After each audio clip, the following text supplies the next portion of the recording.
আমি বলতেছি, তারা তাদের পক্ষ থেকে আমাদেরকে প্রস্তাব করেছেন যে এই শানে রিসালত এক ঐতিহাসিক মাইলফলক হিসাবে চিহ্নিত থাকবে আলহামদুলিল্লাহ।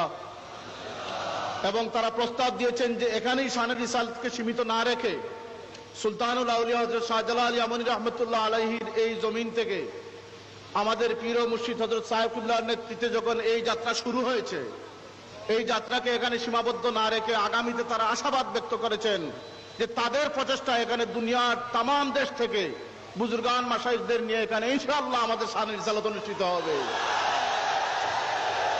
আল্লাহ আমাদেরকে এই তৌফিক এনায়েত করুন, সবাই বলুন আমিন। আল্লাহ আমাদের এই মাহফিলকে কবুল করুন, সবাই বলুন আমিন। এবং আমরা এই শানে রিসালতকে আরো বারবার করার জন্য আমাদের মুর্শিদ কিবলার হায়াতে তৈয়বা এনায়েত করুন, সবাই বলুন আমিন।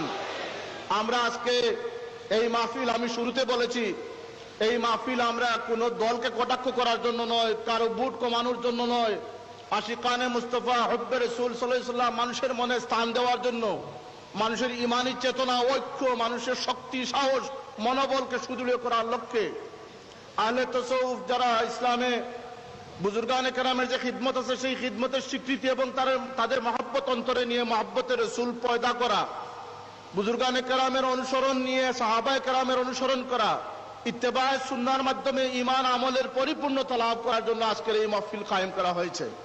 সুতরাং আজকের এই মাহফিল থেকে কারো বিরুদ্ধে আমাদের কোনো স্লোগান নয়। আমরা এই সুমতি সকলের আসুক, সকল দল, সকল মত, সকল মাযহাবের হেদায়েত হোক সেই কামনা করতেছি। আপনারা কি সাথে একমত আছেন? আমরা আরো ঘোষণা করব যে এই মাহফিলের পর থেকে যারা তাদের নিজস্ব ধ্যান ধারণাকে মানুষের মনে প্রতিফলিত করে ইসলামের ক্ষতি করছেন তারা ইনশাআল্লাহ বিরত হয়ে যাবেন। যারা মন গড়া তাফসীর করতেছেন তাদের তাফসীর বন্ধ হয়ে যাবে। তারা হাদিস এবং সাহাবায়ে কেরামের অনুসরণের তাফসীরের জন্য আমরা আজকে উদাত্ত আহ্বান জানাই। তাদের মন গড়া ফতোয়াবাজি বন্ধ হবে এবং আহলে তাসাউফের নামে যারা বিভিন্ন দরবার সাজিয়ে বন্ডামি এবং শিরকি কাজে লিপ্ত আছে তাদের এটারও মূলোৎপাটন হোক আমরা কামনা করি। আমরা এখানে এমন কোনো কাজ করতেছি না, এমন কোন শরীয়তের ভিত্তি আমরা বুনিয়াদ কায়েম করবার চাচ্ছি। আমরা চাই যে আহলে তাসাউফের নামে, সুফিবাদের নামে কোনো কলঙ্ক, কোনো শিরক, কোনো বেদাতের জন্ম দেশে থাকবে এটা আমরা কামনা করি না। এখানে হাজার হাজার মুহাদ্দিসিন আছেন, কামিল পাশ করেছেন, এমন হাজার হাজার দর্শক আছেন। আমরা সকলকে নিয়ে এই কামনা করি যে বাংলাদেশ বেদাত শিরক মুক্ত হোক।